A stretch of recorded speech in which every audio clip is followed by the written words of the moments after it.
really never had to go through the hoops and the jumping through the hoops and stuff for being on target with weight.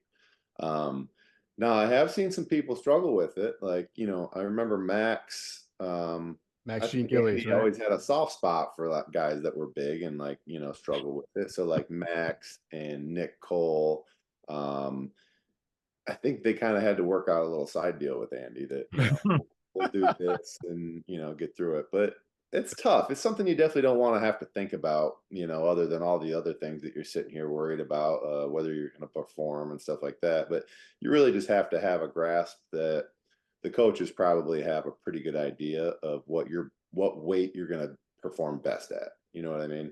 Um, it's funny, kind of throughout my career, I feel like the lightest that I was probably my best years, uh, Hmm.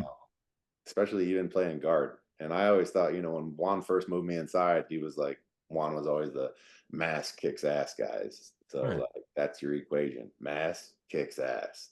And so when Juan moved me inside, he was telling me how big I needed to get. I remember I swelled up to almost like 350. I couldn't move. My knees Really? hurt. Yeah, it was tough. So I think I ended up settling in. I think I played my best ball right around like 297, 300. Hmm. And so maybe that was maybe like 1 year was my best ball. And then I was like on either side of that for the rest of my career. But um, for Mekhi, I don't see that as being a problem. Moving inside, especially flipping sides, playing on the right side, I think is going to benefit him being inside rather than have to play like tackle on the other side, for instance, where as a left tackle, you're trying to get back, get off the ball, and cover some ground because these D ends are screaming.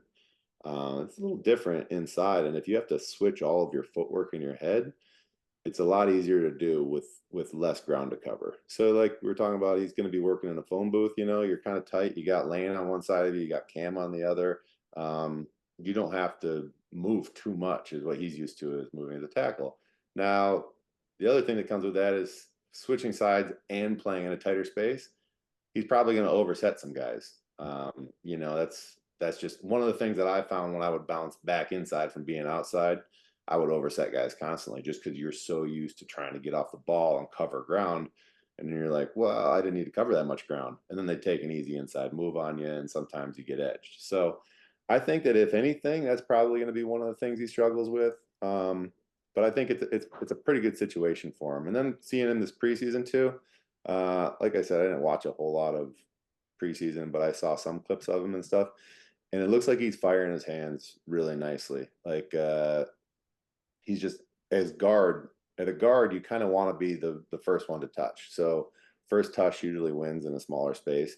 And he looked like he was firing his hands in the pass pro really well and just kind of standing the guy up right away, which especially for his height and his size will help him quite a bit.